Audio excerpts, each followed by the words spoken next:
آپ کو سوچنا پڑے گا کہ اب ملت ابراہیم مان کے چلیں گے یا جو لوگ تتر بتر ہو کے چل رہے ہیں، مشرک بنے ہوئے ہیں، ان کے زمرے میں شمولیت اختیار کریں گے. یہ فیصلہ آپ پہ ہے.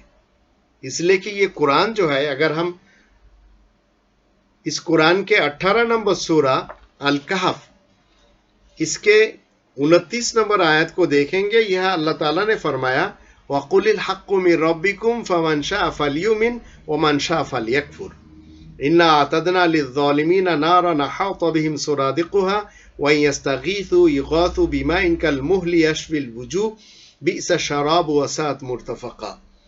بس کہہ دے کہ حقیقت تمہارے رب کی طرف سے ہے، بس جو چاہے ایمان لے آئے اور جو چاہے انکار کرے.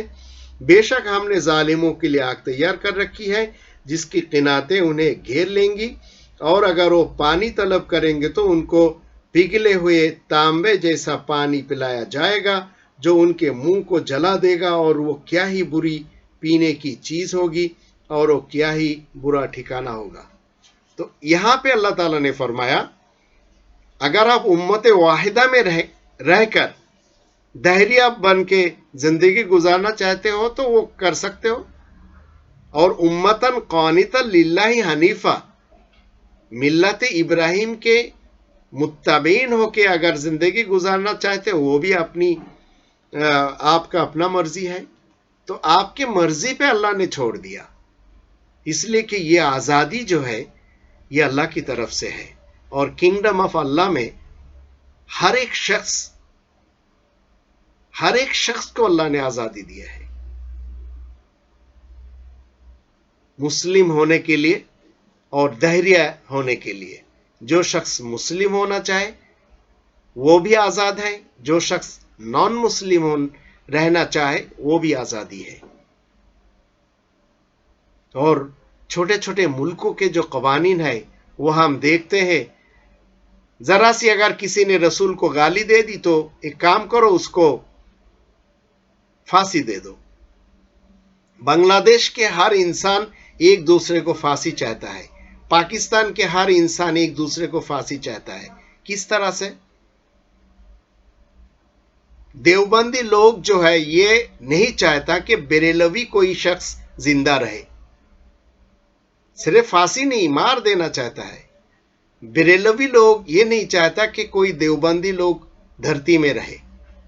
شیعہ یہ نہیں چاہتا سنی زندہ رہے، اور سنی یہ نہیں چاہتا سلافی زندہ رہے. سنی شیعہ اور سلافی چاہتا ہے کہ قادیانی نہ رہے. اس طرح سے اگر آپ دیکھیں گے تو پاکستان میں، بنگلہ دیش میں کوئی بھی ایک شخص ایسا نہیں جو دوسروں کو موت کے گھاٹ اتار دینے کے لیے تیار نہ ہو. کم سے کم ارادہ تو ہے. پھانسی چاہنے کے لیے ہر کسی کے پاس یہ ارادہ ہے کہ ہم اس کے پھانسی چاہتا ہے. ہر روز ہم دیکھتے ہیں اگر کسی نے رسول کو ذرا سی برا بھلا کہا تو اس کو پھانسی چاہیے. کیوں بھائی؟ اللہ کے رسول نے تو کسی کو نہیں مارا. ہر انسان آزاد ہے. لوگ اللہ کے خلاف باتیں کرتا ہے، کیا آپ اس کے مارنے کے در پہ ہوں گے؟ ان کو جو سزا دینا ہے وہ اللہ کا کام ہے، اللہ بہت سزا دے گا.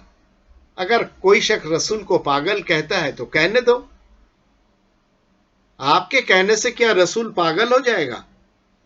اگر ہم دیکھیں گے سورہ نمبر 68 اس کی آیات 3 اور 4، 2 3 4، یہاں اللہ تعالیٰ نے فرمایا ما انت بنعمت ربک بمجنون وَإِنَّ لَكَ لَأَجْرًا غَيْرَ مَمْنُونٍ وَإِنَّكَ لَعَلَى خُلُقٍ عَظِيمٍ، کہ تو اپنے رب کے فضل سے مجنون نہیں ہے، پاگل نہیں ہے، اور نہ ہی تو اپنے اجرت کے لیے کسی کے واسطے بوجھ ہے، اور بے شک تو خلق عظیم یعنی شرف انسانیت کے بلندیوں پر ہے. تو شرف انسان کے بلندیوں پر فائز ہے رسول کریم، گارنٹی اللہ نے دیا ہے.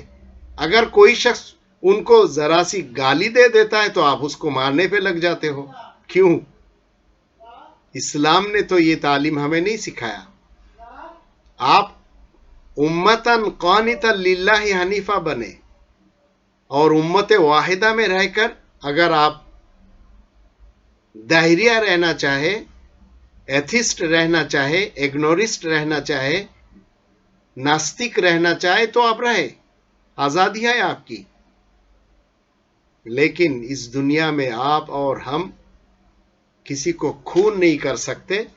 2 نمبر سورہ البقرہ اس کے 84 نمبر آیت پہ اللہ تعالیٰ نے فرمایا وَإِذَا أَخَذْنَا مِيثَاقَكُمْ لَا تَسْفِكُونَ دِمَاءَكُمْ وَلَا تُخْرِجُونَ أَنفُسَكُمْ مِنْ دِيَارِكُمْ ثُمَّ أَقْرَرْتُمْ وَأَنْتُمْ تَشْهَدُونَ.